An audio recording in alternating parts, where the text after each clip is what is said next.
Meeting for Wednesday, October the 15th, 2025. I'm Trustee Albert Chin, and I would like to call the meeting to order. With deep gratitude and respect, we are honored and to be learning and unlearning on the ancestral and unceded land of the Musqueams, Squamish Nation, and Tsleil-Waututh Nations.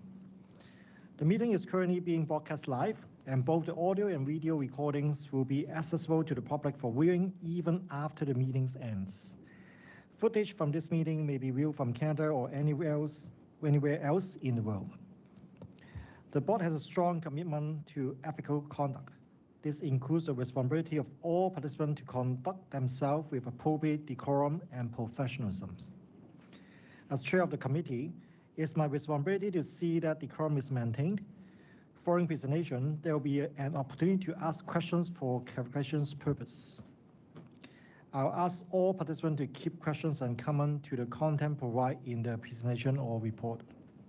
Before we begin, I ask that all participants introduce themselves, starting on my left.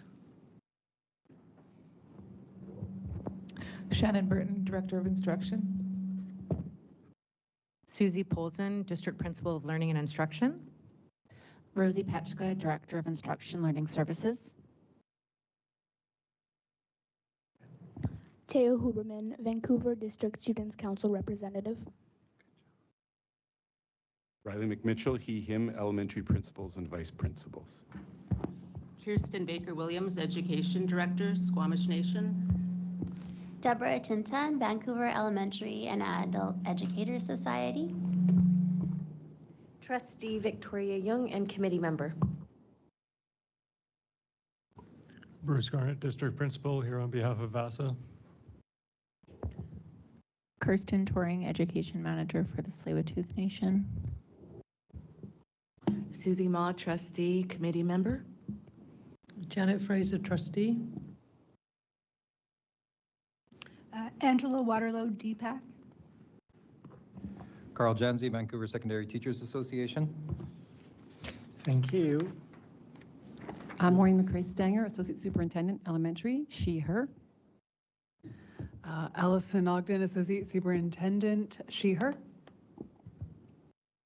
Ranjit Bains, Director of Instruction, she, her. Helen McGregor, Superintendent, she, her. Ruchita Gundalikar, Executive Assistant and Recorder. All right, thank you everyone. And now we move the agenda to the evening, and we have one item for approval and one information item on this evening's agenda. And I'll ask Director of Instruction, Ranjit Bains, to present item 1.1, Board Authority Authorized Course. First, people wish to ask 12. Thank you. Through the chair, I'm here this evening to present for approval for recommendation a Board Authority Authorized Course, First Peoples Visual Arts 12. Next slide, please. So Board Authority Authorized Courses are created to respond to the local needs of schools and their communities. They offer choice and flexibility for students, and they are authorized by school districts and school boards through a set of requirements that are laid out by the Ministry of Education and Childcare. The courses are usually coded as grade 12 courses, although they are open to grade 10 to 12 students to take, and they do align with the ministry curriculum and reflect the ministry's know, do, understand curriculum design. We go through an annual process, basically about a year and a half in advance, where the information is shared with our principals and vice principals at the secondary level for them to share with their teaching staff around the process for engaging in exploring a BAA course, as we call them. Next slide, please. So BAA courses can overlap with existing courses in terms of the big ideas and the curricular competencies. And as I mentioned, they must follow the know, do, understand curriculum design and framework. BAA courses cannot have significant overlap with the curriculum content of existing courses. They cannot be remedial or preparatory courses. They also cannot be modified courses or adapted courses. Next slide, please.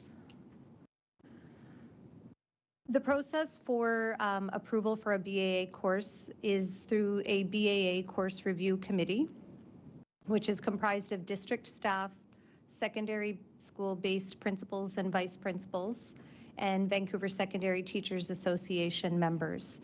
So the course review committee that's guided by those criteria, which I mentioned on the previous slide, review proposals, they provide feedback and opportunities for resubmission.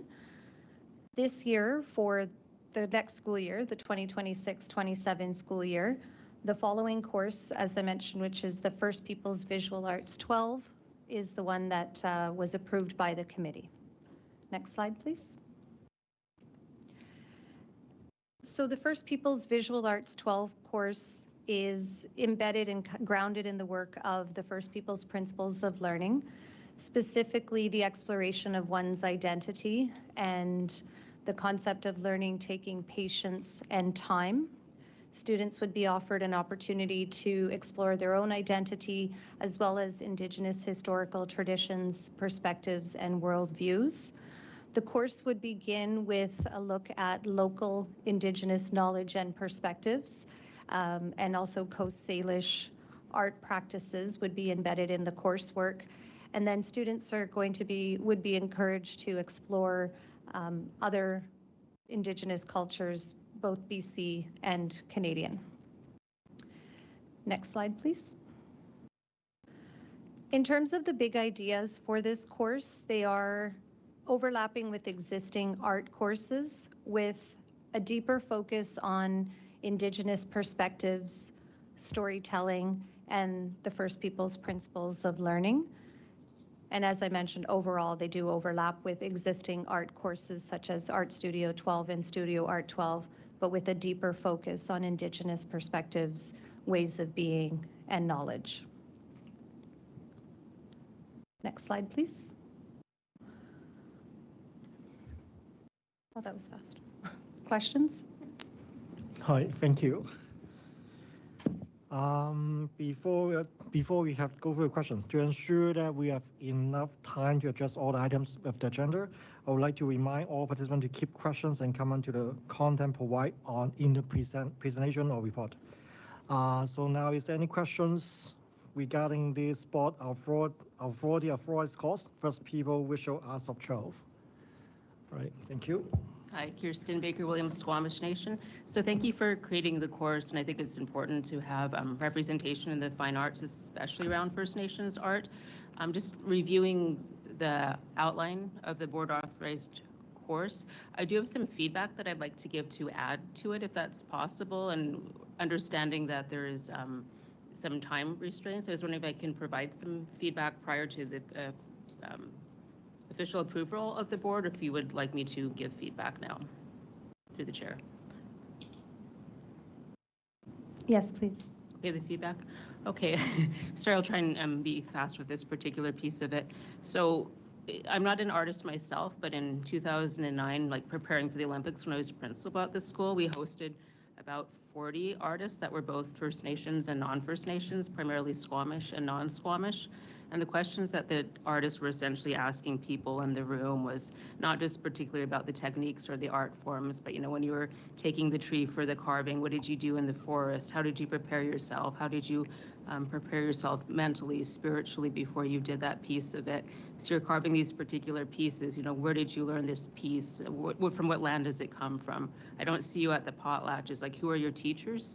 So I think there can be some pieces like through the big ideas that includes something to the effect that art is connected to people, place, family, and oral history, if it's coming from a Coast Salish perspective, and as well as looking at the beginning pieces of it in terms of what people might have when they come back to teaching the course, that it's more than just having like a trained artistic background, but a lot of it can be lived experiences, because a lot of artists with Etter and Coast Salish learn from their uncles, their grandparents, their families. So it's connected deeper than to the level of just being artist techniques. So I think there's an opportunity to go a little bit deeper there, but I think it's very well done, and I thank the group for the efforts, and I think it's important for all students of Vancouver. Thank you. All right, thank you. And is there any other questions? Susie? Thank you. So I have a question. So when this course was developed, the people who put it together, the teachers, do they have an Indigenous background? Through the chair, yes, both of the teachers who developed the course are of Indigenous heritage, and they also consulted with the Indigenous Education Department, specifically Dr. Chaz Desjardins, our Director of Instruction for Indigenous Education. Okay, follow-up questions? Yeah, so I looked at the assessment practices for this course, and again, I'm wondering how that aligns with the Three Nations in terms of how they would look at assessing art, because art's one of those, I think art's something that can be a very difficult, can be very difficult to assess, and it's sort of, when you give a student a mark or an assessment, you are judging them on their output, and I'm wondering how that would fit in terms of what the cultures are, and if that is an expectation within this course, and what that would mean. Through the chair, so the assessment would be based on the curricular competencies combined with the big ideas to form the learning standards of the course. And that's where the Indigenous perspective would be woven in. And the assessment would be as per the know, do, understand curriculum framework.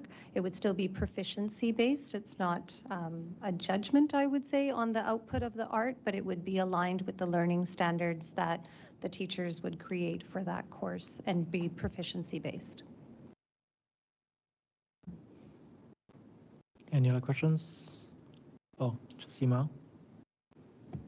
So my other question is, once the board approves this course, it's forever, right? I mean, it's a course that can be offered throughout the years.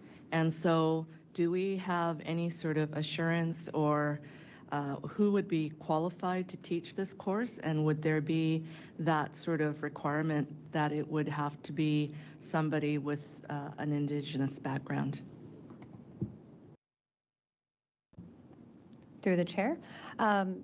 Primarily, it is an art course, and so anyone qualified in art would be able to teach the course. Currently, it would be offered, as far as we know, at Van Tech, where the teachers who develop the course reside.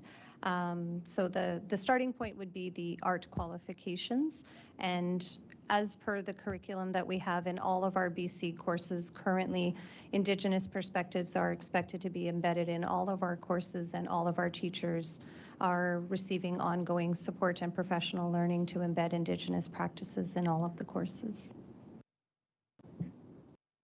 Thank you. And any other questions? Seeing no other questions from committee member, I'm prepared to proceed and look to committee trustee on whatever or whether they would like to recommend this motion to the board for October 29, 2025 public board meeting. The recommendation reads that the board approve the board authority authorized course, First People's Visual Arts 12. And are we voting all in favor? Susie, Trustee Yong, myself, right? Okay. Now this will go to the board with the recommendations for the Education Plan Committee in supporting of this motion. If there's no further questions, we will move to the next item on agenda. Sorry. Yep. So, Trustee Fraser? Chairperson, there was some feedback about the course. Will that be incorporated before it comes, or considered before it comes to the board at the end of the month? Oh, good questions.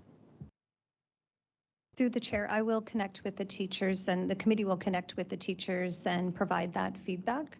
And if any revisions take place, then I bring those forward. Thank you. All right, thank you. All right, so we'll continue.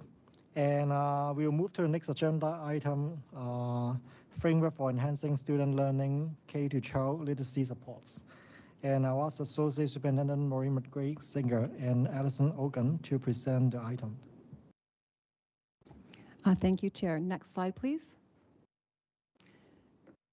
So folks, good evening. At the September 10th Education Plan Committee meeting, as you are aware, the annual FESL report was presented to you and was approved for submission to the Ministry of Education and Childcare at the October 1st board meeting.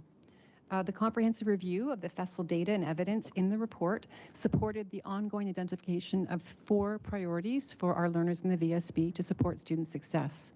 So we are focusing on literacy and numeracy proficiency. We are focusing on quality instruction and assessment for our learners. We are focusing on our priority learners, Indigenous students, students with diverse abilities and disabilities, as well as our children and youth in care, and also on well-being and connections for all students within the VSB. So specifically tonight in our Education Plan Committee meeting, we're going to be focusing on literacy proficiency. So as a reminder, goals that are outlined, next slide please, thank you. As a reminder, the goals that are outlined in both the FESL documentation and our education plan really focus on literacy success for all learners. So in the FESL documentation, it talks about students meeting or exceeding literacy expectations for each grade level. And as well in our education plan goal 1.3, we talk about improving student achievement specifically around literacy. So this alignment helps us to be on the same page to support student success in literacy for all of our students in the VSB. Next slide, please. So in August of 2024, the ministry announced a renewed and a revised approach to literacy supports for all districts across the province. And then again in February 2025, they came forward with further information for districts around a new initiative called the K-12 Literacy Supports Initiative. Next slide, please. So why did this happen from the Ministry of Education in the last year or so around literacy? Because basically we know that literacy is a foundational skill for our students. It is the foundation of all learning and really important that students are achieving at a level that helps them to support in their learning growth. We also know that some students in the province of BC and across Canada are struggling with literacy. We can see from our FESL data and other data points that we have a decline in literacy proficiency over the last 5 years, as well as gaps in literacy achievement for our priority learners. And we also know that research indicates that strong literacy instruction and assessment and early and ongoing interventions can really fill these gaps and make sure that we've got literacy success for all of our students K-12. Next slide, please. So what are we asked to do from the Ministry of Education with these initiatives? So basically, the ministry has given all districts across the province a literacy grant. The VSB has received about $204,000. This grant is meant to support a multi-year plan to focus on some mandated approaches to literacy learning. The first piece is really early literacy screening. So we're being asked to make sure that our students in kindergarten to grade 3 are screened several times a year on those foundational literacy skills. Making sure that we know where they are at, and also building the capacity of our classroom teachers to be able to provide quality instruction and deliver those strong evidence-based literacy pieces for all of our learners.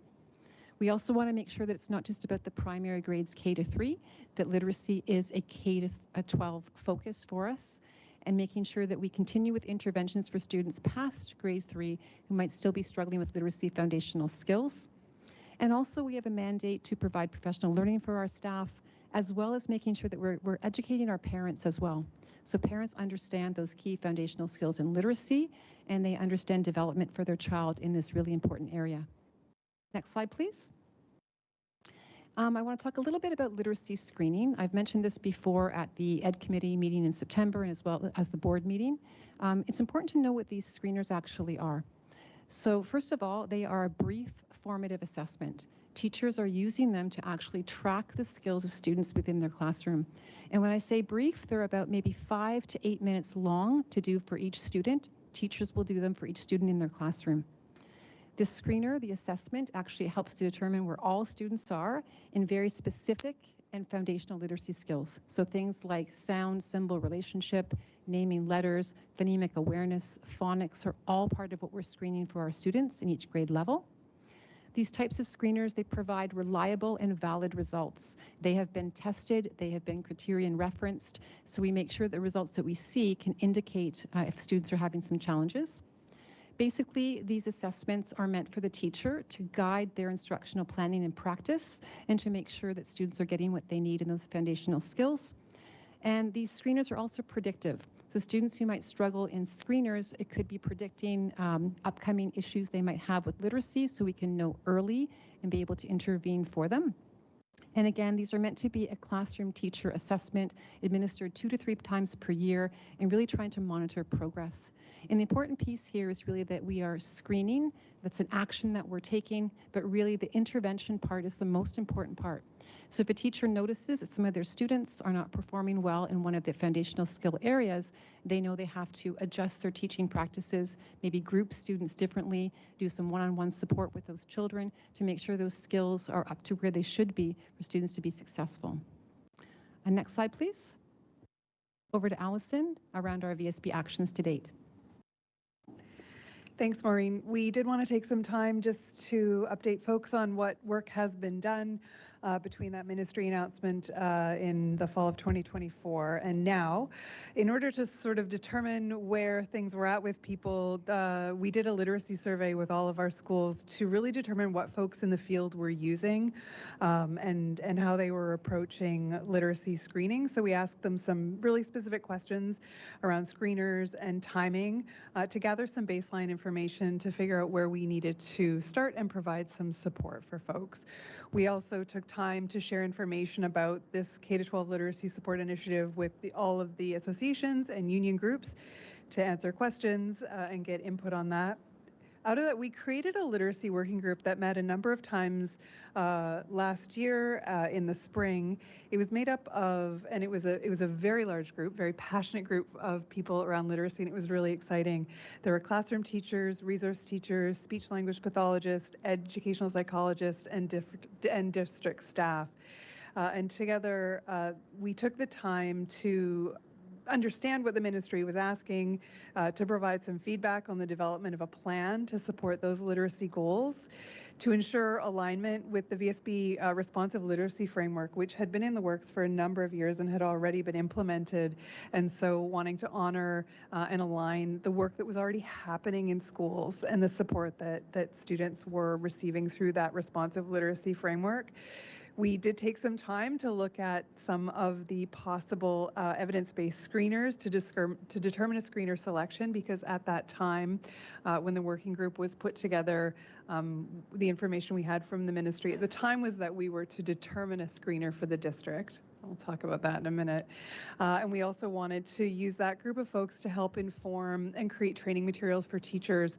And while it's not on the slide, the training for folks actually started yesterday and is happening over the course of this week. And there's some French immersion training that's happening next week as well.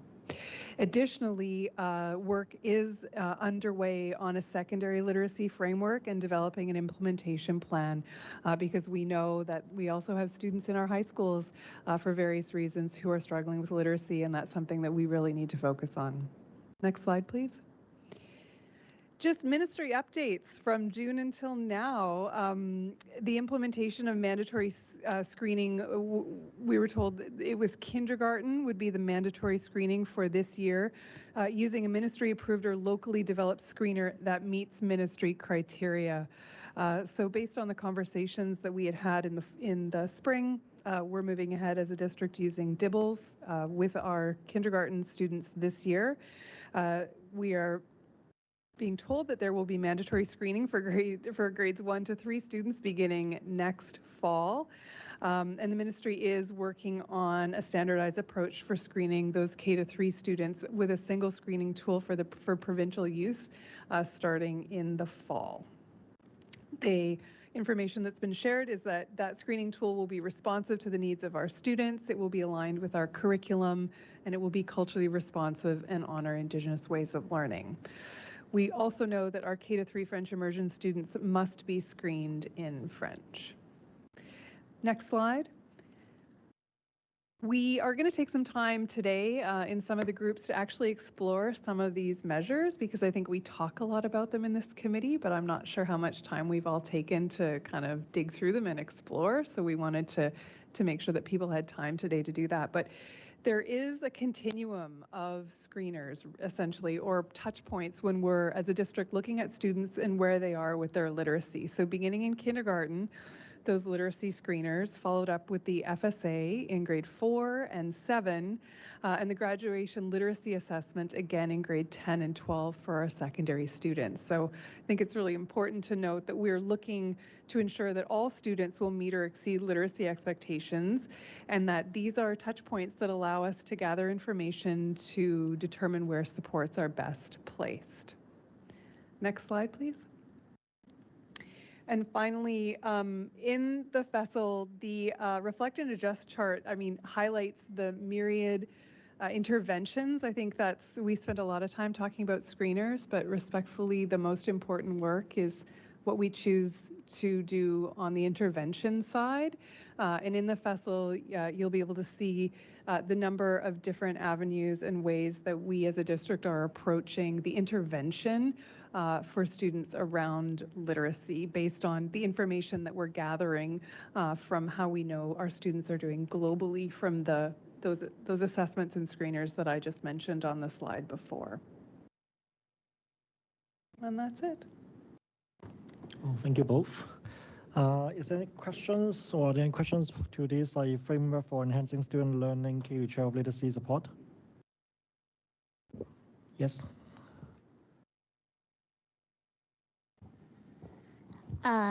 Deb Tinta and Vase. Yeah, my question is, I have a couple questions, but here's the first one through the chair. Does DIBELS, apologies, I'm not a resource teacher or a classroom teacher, but does DIBELS require a teacher to individually assist each student? Thank you for the question through the chair. So yes, all screeners that are ministry approved has classroom teachers actually individually doing the screener with each of those students. It takes about 5 minutes. For the kindergartens for this upcoming school year, there are actually 3 things to screen. 2 of them are required and 1 is optional. So for some students, it might take 4 minutes, and they're actually timed assessments. So students have a minute to kind of go through as far as they can get during that time frame. So we just began the training yesterday and today with our kindergarten teachers, and I've shared with them the process, how they actually monitor and record the results for students. So yes, it'll happen for each student individually 2 to 3 times per year. All right. Second questions? Yeah, sure. I do have a follow-up if that's okay. Sure. Yeah, so I'm just wondering then, first of all, is it going to be mandatory 2 to 3 times a year, or is it just going to be mandatory 1 time a year? And I guess the second part of that question is, just doing the math here, if it takes 5 minutes to do the screener, and I guess in 1 to 3, the max class size is 22, so that's like 2 hours in total of instructional time. So will administrators help the teachers to organize that? Because as you can imagine, if you're with one student at a time, it's hard to watch the other students. Thank you. Thank you through the chair. So we know that it does take time per student to do the assessments. So your first question was around how many times per year. The ministry is suggesting to us this year it needs to be 2 to 3 times. Next year, when they actually produce the provincial-wide screener, they might have different recommendations for us. But the idea is you have to do it frequently enough to monitor progress, to see a change, to see if your interventions are working.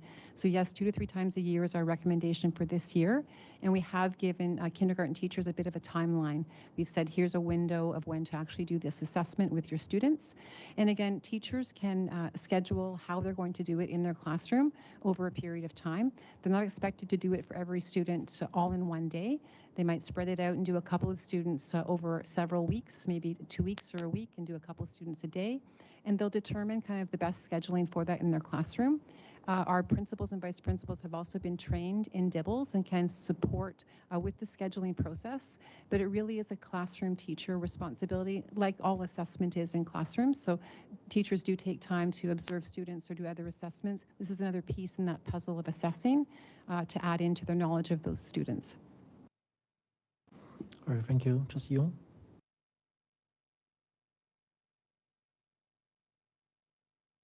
Excuse me.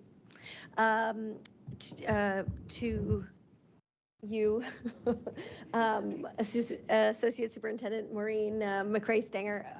My question is looking forward, and though this is for K-3, has there been any discussions, though we do have an FSA, is there discussions around expanding that past those grades? Thank you, through the chair.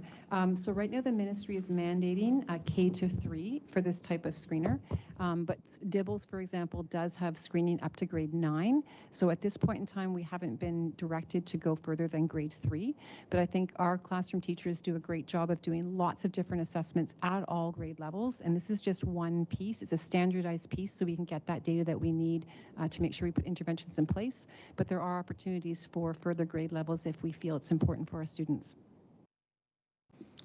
Follow up, please. Chair? Yeah, sure. Thanks, I appreciate that. My next question and follow-up of that is, we make the identification, and what is in place to support the results of that identification? Through the chair. So I think you're talking about the interventions or the intervening, the initiatives around that. So I think when we go into our workshop table groups, you're going to see some examples of interventions for students who might be struggling on some of these screeners and assessments. So more to come. Thank you. All right, thank you. Trustee Mao? Thank you, Chair. So my question is, in terms of screening, for example, for kindergarten students, does this DIBELS, how does that work with students who have English as an additional language? How does it work for children who have diverse learning needs or accessibility needs? I guess my question is, when we do this type of testing, what does it do to the data, I guess is what I'm wondering. Through the chair, I'd like to answer the first part of your question, and what does it do to the data I might struggle with. We're really actually excited.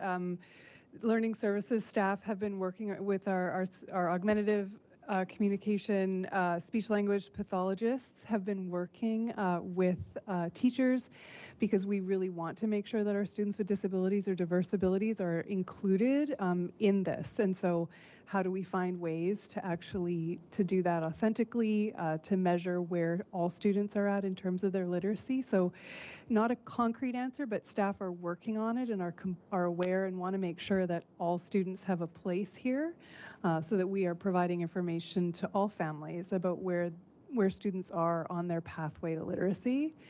The question around ELL learners, I think, and multi-language learners is something also that we're having conversations with folks from Newcomer Welcome Center around. I think when you do a screener on a student who you know is a newcomer and is learning the language, this is not information that's published on a report card or anything like that in terms of the data, but just a benchmark in terms of where students are at. So we are aware that the standardized DIBELS doesn't necessarily accommodate for our multi-language learners, our English language learners, or necessarily our nonverbal students, but we need to find ways in order to assess that and to make sure that we're providing feedback and information to families. And then the more important part is intervening and moving them on a pathway towards increased literacy.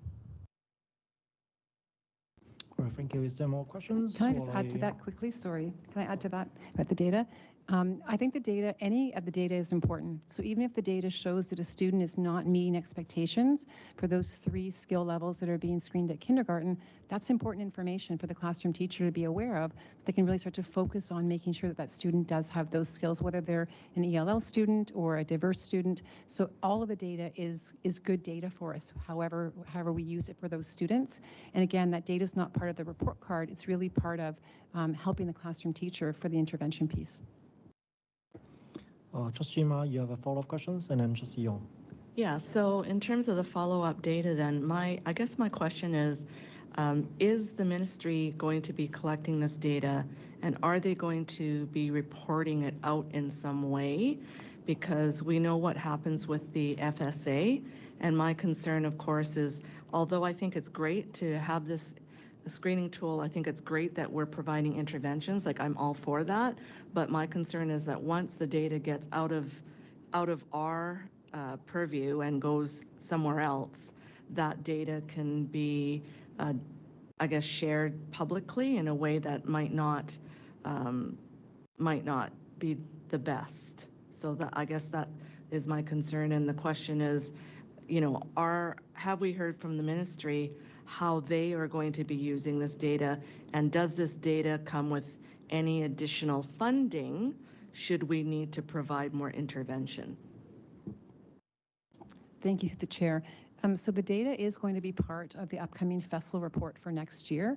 The ministry has not yet shared with us the guidelines for what they want to have in that report.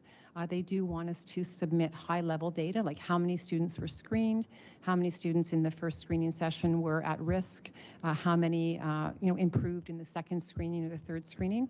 They want sort of high-level data. It will not be student-specific data that's shared with the ministry. It's going to be high-level.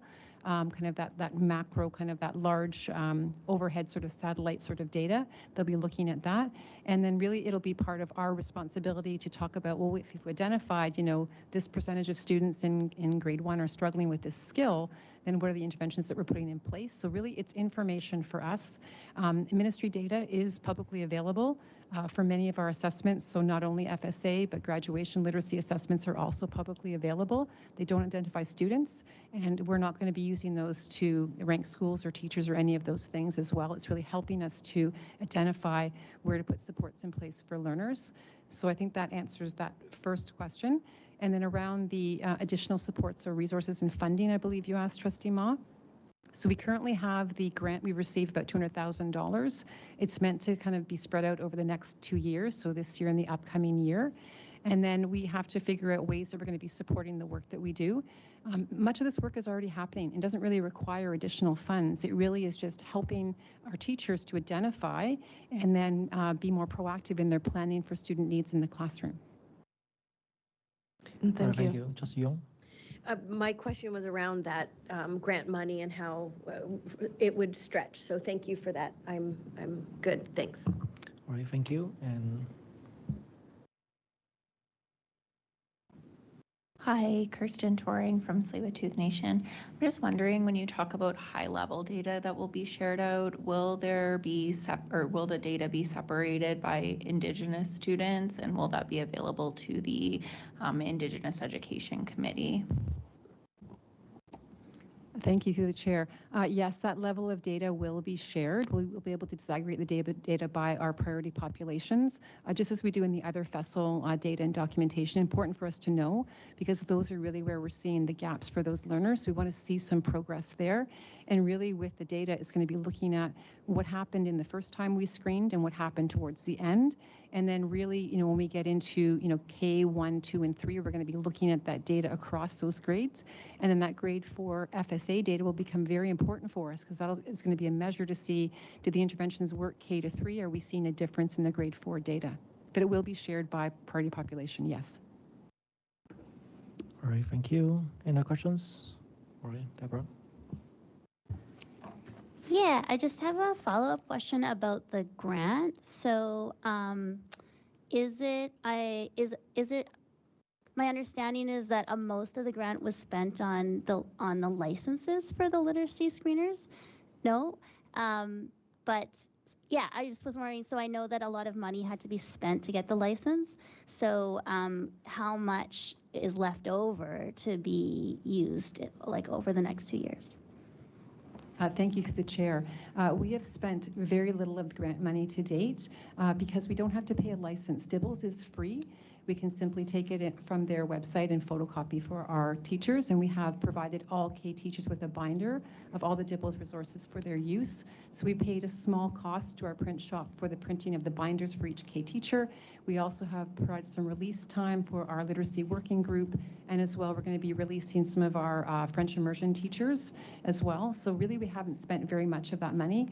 We're trying to be very cautious and careful. We want to wait to see what the ministry will roll out for us in the upcoming school year with their new BC-based screener. And we want to save some of the funds towards training as needed during that time. So right now we have a lot of that 200,000 left over. I don't have the exact amount, but not very much. Thanks. Thank you. No other questions, right? And looks like we have addressed all the items on the agenda, and we will now break into small groups discussion to learn more about the ministry literacy assessment, as well as initiative that the VSP is implementing to support improved literacy success for all students. Now, the live broadcast will end here, and then the meeting will adjourn 1 hour later, because I will probably take an hour for these small group discussions. And then the conclusion for the small group discussion around at 8:30. So the meeting will adjourn now. Thank you. And for folks right now, you're already in your first group. There's going to be 3 sessions you're going to be rotating through. So right now you're at group 1. We've got facilitators here. They're going to join you at your table. We'll have about 15 minutes for each of the presentations, and then I'll tell you to rotate. So by the end, you will have seen 3 presentations around literacy screeners, FSA, and the graduation literacy assessments. So facilitators, come on and join your